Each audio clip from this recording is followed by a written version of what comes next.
Shavua Tov à toutes et à tous. Malgré la situation qui se déroule actuellement en Israël et dans la région du Moyen-Orient, la Torah reste toujours notre moyen pour pouvoir respirer, vivre. Et c'est en direct que nous allons commencer cette nouvelle semaine alimentée par Purim, qui commencera Merci Hachem demain soir, et puis aussi cette nouvelle paracha de la semaine, paracha de Kitissa. Cette paracha qui débute par le décompte des enfants d'Israël que nous avons lu il y a quelques semaines, dans le cadre de la paracha de Shekalim. Et à ce sujet, la Torah dit, Nasso, Kitissa et Trosh ben Israël. Lorsque tu élèveras, donc tu recenseras la tête des enfants d'Israël. Cette formulation, elle est étrange. En effet, pour quelle raison? Le verset parle de recenser la tête et ne se limite pas à nous parler des enfants d'Israël. Alors, une belle réponse que j'ai trouvée aujourd'hui pour partager cette première vidéo de la semaine.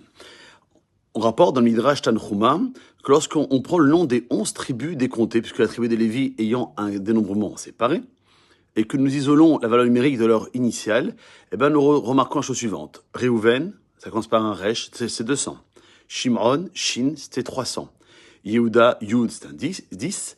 Issachar, aussi Yud, c'est 10. Zevulun, Zayin, ça fait 7. Dan, Dalet, c'est 4. Naphtali, Nun, 50. Gad, Gimel, 3. Asher, Aleph, 1. Yosef, Yud, ça fait 10. Binyamin, Bet, 2. Et ce qui fait un total de 597. Or, on sait que le nombre des enfants d'Israël qui sont sortis d'Égypte est de 600 000 âmes. Et que 3 000 d'entre eux vont périr dans cette paracha lors de la faute du veau d'or. Ainsi, on peut voir dans ce verset cette allusion que lorsque Tissa et Trosh ben Israël, lorsque tu recenseras les enfants d'Israël, tu retrouveras le nombre équivalent.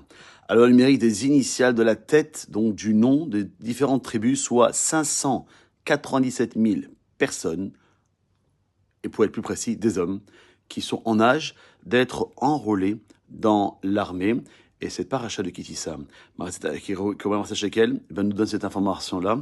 Et je rajouterai que, non pas ce qui est marqué dans le Rachat de Roma, mais qui s'est marqué ailleurs, que c'est grâce au Moshe Shekel à l'époque de Mordechai et de Esther que nous avons pu contrebalancer les 10 000 kikars d'argent que Haman Aracha avait proposé à Achashverosh pour se faire la peau du juif, comme on dit aujourd'hui. Les hommes, les femmes et les enfants qu'il voulait tuer Beyom Echad en un seul jour de la Bigat Esther, le 13 Adar. Et nous, on est venu avec Moshe Shekel et Akadosh Baruch Hu Vena Aforu.